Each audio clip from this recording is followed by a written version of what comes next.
আসসালামু আলাইকুম। অবশেষে ডিম পাড়া কোয়েল পাখিগুলো বিক্রি করলাম কত টাকায়, এই সাথে কোন কোন বিষয় দেখে রানিং কোয়েল পাখিগুলো কিনতে হবে, অর্থাৎ ডিম পাড়া কোয়েল পাখিগুলো কোন কোন বিষয়গুলো দেখে আপনারা কিনতে পারবেন, সমস্ত বিষয় তুলে ধরে আলোচনা রাখার চেষ্টা করবেন ইনশাল্লাহ।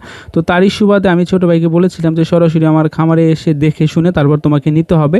যেহেতু ভাই নতুন করে শুরু করবে বলতেছে, আমি বললাম অল্প দিয়ে শুরু করতে পারো তুমি, প্রথমে এত বড় ঝুঁকি নেওয়া যাবে না। নতুন করে কোয়েলের খামার শুরু করবেন ভাবতেছেন তাদের উদ্দেশ্যে আমি একটা কথা বলবো, আপনারা রানিং পাখি নিতে পারেন অথবা কিছুদিন পর ডিম পারবে এই বয়সের পাখিগুলো যদি আপনারা নিতে পারেন তাহলে আমি মনে করি যে ঝামেলাবিহীন আপনারা কোয়েল পাখি পালন করতে পারবেন।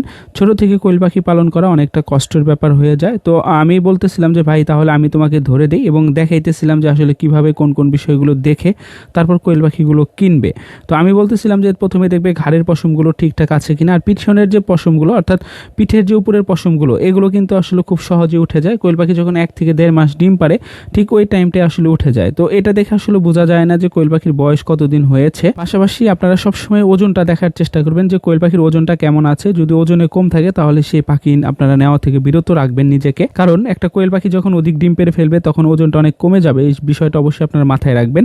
আমি প্রত্যেকটা কোয়েল পাখি ভাইকে ধরে দেখাচ্ছিলাম যে ভাই দেখেন ডিম আছে কিনা, প্রত্যেকটা পাখিতে ডিম ছিল। আসলে ভাইটা এসেছিল সকালে কিছুটা পর, দুপুরের আগে আগে বলতে পারেন আপনারা।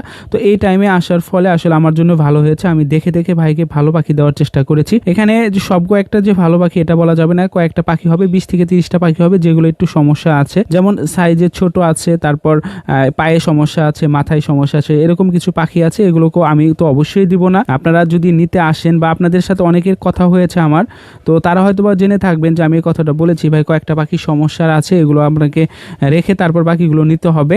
কারণ আমি কিন্তু এখানে ব্যবসা করতে নামিনি যে ভাই আমার এখানে ব্যবসা করতে হবে এগুলো বেচাকিনি করে।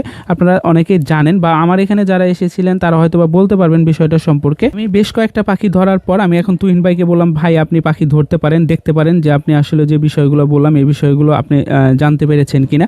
তো তারই সুবাদে ভাই সরাসরি একটা পাখি ধরলো এবং আমি বললাম যে ভাই সব ঠিকঠাক আছে কিনা দেখেন। ভাই বললো হ্যাঁ ঠিকঠাক আছে। তো এই বিষয়গুলো অবশ্যই আপনারা মেনে তারপর আপনারা পাখি কেনার চেষ্টা করবেন, তাহলে আমি মনে করি আপনারা কখনোই প্রতারিত হবেন না। আর একটা বিষয় হচ্ছে আপনারা অল্পতেই মানুষকে অন্ধবিশ্বাস করে ফেলেন, যা একদমই উচিত না। আপনারা দেখে শুনে বুঝে তারপর অন্যের খামারে গিয়ে পাখি কেনার চেষ্টা করবেন, তাহলে আমি মনে করি আপনারা কখনোই ঠকবেন না।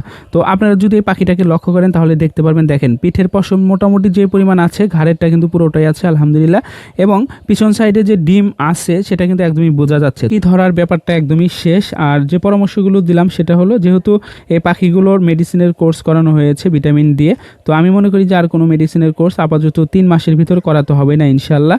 তো ভাইকে বললাম যে কিছু সাজেশন দিলাম যেগুলো আপনাকে অবশ্যই মানতে হবে। আর 10টা পাখি যেহেতু ভাই চেয়েছিল আমি আরও একটা পাখি ভাইকে বেশি দিলাম। আর টাকা দেওয়ার যে বিষয়টা সেটা আমাদের ভিতরেই থাকে, এটা না বলি। আর যাওয়ার সময় আমি বললাম যে ভাই কিছু খাবার দিয়ে দেই, আসলে খাবারটা হঠাৎ করে পরিবর্তন করলে ডিমের পার্সেন্টেজ কমা সহ অন্যান্য যে কোনো সমস্যা দেখা দিতে পারে। আর আপনারা খাবারটা দেখতেছেন এটা ছিল লেয়ার যে স্টার্টার ফিড, সেই ফিডটা কিছু টাকা বেশি হলেও আমি এই খাবারটাই বেশি কোয়েল পাখিকে দেই, এর সাথে লেয়ার লেয়ার অনও দেই। তবে যখন ভিটামিন দিয়ে কোর্স করাই তখন আমি এই খাবারটাই বেশি দিয়ে থাকি। আচ্ছা আপনারা একটা বিষয় কমেন্ট করে জানান তো, আপনারা কে কোন বয়সের কোয়েল পাখি দিয়ে খামার শুরু করেছিলেন। তো ভাইয়ের সাথে কথা বলে বিদায় দিচ্ছিলাম। ভালো থাকবেন আপনারা সকলেই। আসসালামু আলাইকুম।